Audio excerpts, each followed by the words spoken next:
আমছু আমছুৰ সভাপতি আৰু আমছুক বিশেষকৈ আমি মানে নামাকৰণ কৰিছোঁ অল আছাম মুছলিম ষ্টুডেণ্টছ ইউনিয়ন। কাৰণ ইয়াতে মাইনৰিটি বুলি কয় ঠিকে, তাতে বেলেগ কোনো ধৰ্মৰ মানুহ নাই, গোটেই মুছলিম ষ্টুডেণ্টছ ইউনিয়ন হয় তেওঁলোকৰ। আৰু তেওঁলোকৰ যিটো এজেণ্ডা, সেই এজেণ্ডাটো ছাইদুল্লাহ আমলাৰ পৰা যিটো এজেণ্ডা চলি আছে, একেটাই এজেণ্ডাত তেওঁলোকে চলি আছে। তেওঁলোকে কথাটো হ'ল যে অসমক কেনেকৈ মুছলিম মেজৰিটি ৰাজ্য বনাব। আগতে তেওঁলোকে ইষ্ট পাকিস্তানত ল'ব পৰা নাছিলে, এতিয়া তেওঁলোকৰ সেইটো মানে উদ্দেশ্যৰে তেওঁলোকে কাম কৰি আছে। আৰু শিৱসাগৰৰ কথাটো যিটো ক'লে, আজান পীৰ ইৰাকৰ পৰা আহিছিলে, ইৰাণৰ পৰা আহি আমাৰ থলুৱা মানুহসকলক তেওঁলোকে ইছলাম ধৰ্মত কনভাৰ্ট কৰিলে। আৰু তেখেতৰ বসতি আছিল কিন্তু যোৰহাটত। আৰু ইতিহাসে কৈছে যে 1946 যেতিয়া গণভোট হ'ল, যোৰহাট ছিটটো কিন্তু মুছলিম লীগ জিকিছিলে।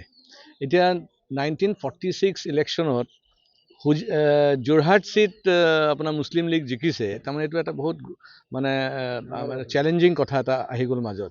সেইকাৰণে আমছুৰ সভাপতিয়ে যিটো কথা কৈছে একদম পেলাবলগীয়া কথা নহয়, কিন্তু এইটো কথাও মনত ৰাখিব লাগিব যে ভাৰতবৰ্ষত মোগলে শাসন কৰিছে, ব্ৰিটিছে শাসন কৰিছে, আজিও আমি 80% হিন্দু আমি আছোঁ। সেইকাৰণে ইমান সহজো নহ'ব। আৰু দ্বিতীয়টো হৈছে কি, আমছু ইতিমধ্যে যিটো মই গম পাইছোঁ যে আপোনাৰ যিটো এই ইলেক্ট্ৰেল ৰোল যিটো ৰিভিশ্যন চলি আছে, SR যিটো চলি আছে, এই SRত তেওঁলোকে কিন্তু বহুত ইণ্টাৰফেয়াৰ কৰি আছে। আমছুৰ বহু লিডাৰ তেওঁলোকে অসমৰ বিভিন্ন ঠাইত তেওঁলোকে ইনফ্লুৱেঞ্চ কৰাৰ চেষ্টা কৰি আছে থ্ৰু দি অফিচিয়েলছ। সেইকাৰণে আপোনালোকৰ মাধ্যমত মই ক'ব বিচাৰিছোঁ, অসমত যিসকল বিষয়া তেওঁলোকে SRৰ ওপৰত কাম কৰি আছে, তেওঁলোকে সতৰ্ক হ'ব লাগে। তেওঁলোকৰ যদি লোকেল কিবা ভাবুকি থাকে, তেওঁলোকে এইটো ভয় খাব নালাগে, কাৰণ আমাৰ অসম আগতে বচাব লাগিব। আৰু অসম বচাব হ'লে SRটো ভালকৈ কৰিব লাগিব। ইতিমধ্যে মই যিটো গম পাইছোঁ, বহু বাংলাদেশী মুছলমানৰ নাম আকৌ অন্তৰ্ভুক্ত হৈছে ইলেক্ট্ৰেল ৰোলত। আমাৰ হোজাইতো হৈছে, মৰাজৱাৰ এইবিলাক অঞ্চলতো হৈছে। আমি কঠোৰ হ'লেও ফাকে ফাকে সোমাইছে, ইমান ইজি নহয়। আৰু মই এইবিলাক আকৌ উল্লেখ কৰি মানে দেখাই দিম যে কেনেকৈ সোমাইছে তেওঁলোকে। সেইবিলাক যদি আমি কৰ্তন এতিয়া কৰিব নোৱাৰোঁ, তে এইখিনি মানুহ সোমাই যাব।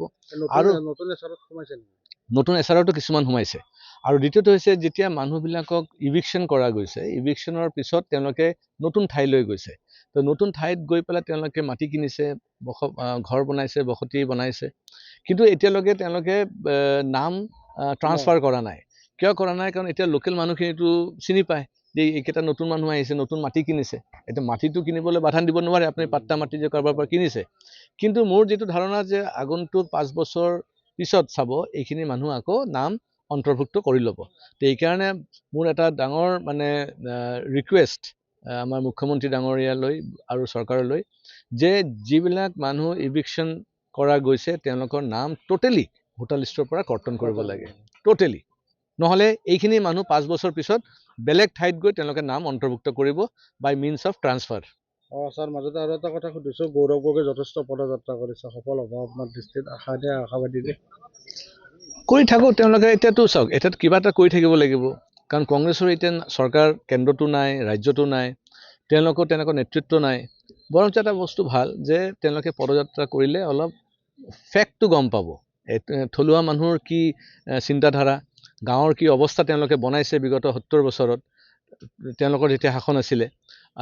সেইখিনি কথা তেওঁলোকে ভালকৈ উপলব্ধি কৰিব পাৰিব। আৰু এইটো প্ৰয়োজন, কাৰণ গৌৰৱ গগৈয়ে হওক বা ৰাহুল গান্ধীয়ে হওক, তেওঁলোকে হৈছে কংগ্ৰেছৰ নতুন প্ৰজন্ম, আৰু তেওঁলোকে আচল কথাখিনি নাজানে।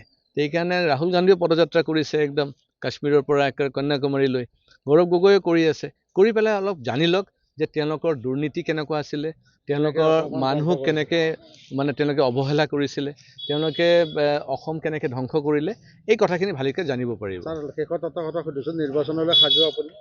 মই একদম সাজু আছোঁ নিৰ্বাচনৰ কাৰণে। আৰু এতিয়া বেছি বয়সো নাই, কাৰণ চুলি পকিছে যেতিয়া, আৰু কিমান বছৰ আৰু মেক্সিমাম 5 বছৰ, বা মেক্সিমাম যদি টানি টুনি আৰু 10 বছৰ হ'ব পাৰে।